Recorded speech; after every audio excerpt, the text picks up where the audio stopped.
Greetings in the mighty name of His Imperial Majesty Emperor Haile Selassie I, King Alpha, and I Divine Mother, Empress Men and Queen Omega, and I the children of Jah Rastafari, representing for the Ankh Nation family. Let the words of my mouth and the meditation of my heart be accepted when I say to Jah. Greetings ones and ones. Give thanks again for lending ear, so I can articulate Rastafari. Now, this word sound is in relation to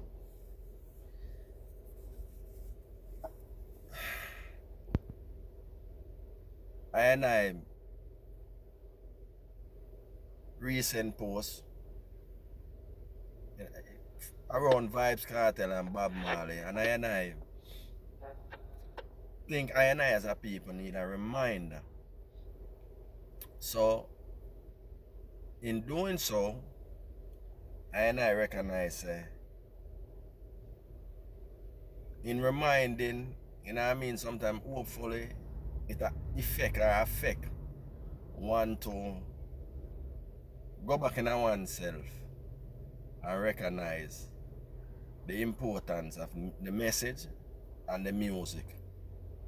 And Rastafari message music, which popularly known as reggae. You know, or for that matter dancehall too. Because those was the area and avenues of social commentary. Now, I go read from this book here. And I want to know, bear in mind and take time and lend me the ears so I can manifest. So here goes. Music is the vehicle that takes Rastafari message to the four corners of the earth.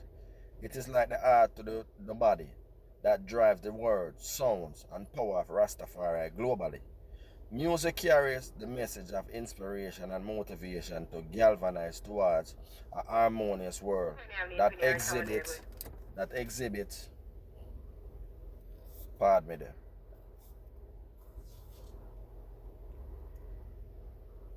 exhibit principles of love, unity, and justice for all. The principle of one love, spoken by the most honorable, excellent Marcus Garvey, and righteously sung by Bob Marley, must be first administered within the Ankh Nation African self. Rastafari music, message music, is the sound that penetrates the soul while admonishing the mind of the people to know thyself, love thyself, become one with self, I and I. If the constitution of self is not right, the community nor the nation can never be right. If the one is not right, the all is not right. Message music is the soul stitch of Rastafari, pushing and pricking us towards loving and reclaiming our Ankh Nation African self, unapologetically. Music has always been a source of guidance for our Ankh Nation African people since our forced capture and living on their plantations. Music has become pivotal to the existence of the diaspora. Through music, we communicate love, joy, comfort, happiness, lamentation, and war. The enemy remember the sound of the drum, the sound of the abeng instrument made from corn. That is why they banned the use of these instruments on the plantation. Music is the repository of oral tradition that can galvanize, inspire, and motivate change within a society. Music is the reality of the performer, and black people's music express the reality of their conditional living in the diaspora. Meaning slaves sing about God coming to free them from their master's oppression, or the sheer sadness of plantation life, hence we sing the blues. When we put a little jazz to the depressive condition of a slave, it becomes rhythm and blues. Because we can go beyond master's wickedness and create a reality that brings meaning to life through music. Music became the conveyor of expressive thoughts to each other. After singing so many rhythm and blues and praying to Master's God for deliverance, the time had come for a more radical message of liberation and change expressed through reggae music. No longer would it suffice for the youth to be humming under breath in fear, singing that good old tired blues in Negro spiritual. The music of the youth is fearless, saying boldly and clearly what their change must look like, which is not waiting for no pie in the sky after death. Message music articulate the militancy of the youth, singing of war and redemption. This is why a man like Bob Marley could use music to inspire the liberative struggle of Zimbabwe, throwing off the yoke of colonialism. Bob Marley's success showed the enemy the power of message music, and they were prepared for the span of dancehall and the hip-hop generation, where message music was eroded by dancehall, sex and violence rules the airwaves of Jamaica. Artists like Yellowman, Shamarangs and Ninja Man gained notoriety in spewing lyrics glamorizing sex and violence. Likewise, in America, artists such as KRS-One, Public Enemy, X-Clan, and their lives were given the backseat. The enemy monetized and weaponized the music with the assault of NWA, niggas with attitude, gangster rap, allowing degradation of street knowledge, criminal thinking to permeate the airwaves of media outlets with destructive images of blackness spiraling out of control. The promotion of gangster rap only inspires gangsterism, violence, drugs, money as the way forward towards upward mobility, which entails prison that was not built for blacks because we were already slaves and slaves don't need prison. Living life was a prison. Prison has become the normalcy for blacks youth as if were a rite of passage. Black youths are now monetized and numbered within the prison industrialized complex of modern slavery.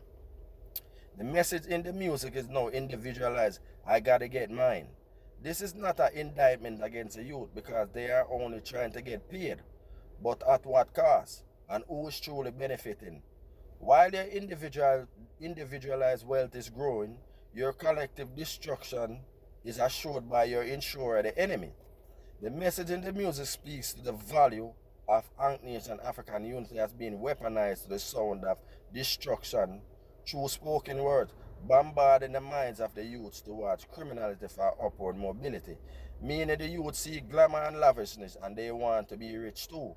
They know a 9 to 5 is not going to give them such a lifestyle without being indebted to the system of exploited debts called banking, loans, agency, and insurance. They turn to criminality to achieve advertised rich life. They know that criminality is short-term investment, but the irrational is they rather die rich than die poor, slaving to a 9 to 5 job. After all, Master don't show them that crime pays. Was not Master's empires built on crime and wickedness? Our music is no longer filled with message of value. It is now glamorized immoralities of trap music / trap dancehall. Rastafari message music highlights the trap of society, where money is the end all, be all of everything, wealth. No more love and unity, only individualized success and fame. Rastafari's musical spans cannot be blinded by the glaring white light of stardom, because from within the blackness, the voice of Leela Ike singing, we are going to sing redemption song. When we look at where we're coming from, look back from where the journey began. We are strong, all praise to the Most High One. Jah Rastafari, thy will always be done, showing that the message in the music will continue regardless, with Jamil singing, real as soldiers get the hardest fight. We're not frightened for house on the hill. A lot lose them soul to gain the world. Jah we say, Rastafari music will always inspire and motivate change.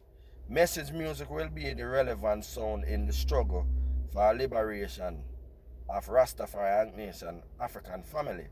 The value of message music, positive influence is reflected through Lila Ike, Chronixx, Jamil, and a host of other positive musicians that will keep message music pulsing through the ages. Yes, ones and ones. That's just an excerpt from this book here called Articulating Rastafari. So I just the recent post, I vibe Bob Marley and Vybz Kartel, and I look at music in general, and I just feel like say I need to be reminded about what our music represent. So hence this word Sonia. Until such time again, give thanks and lending ear. And know that Rastafari is yours and none can take it from you. Jah Rastafari without apology. Sealer.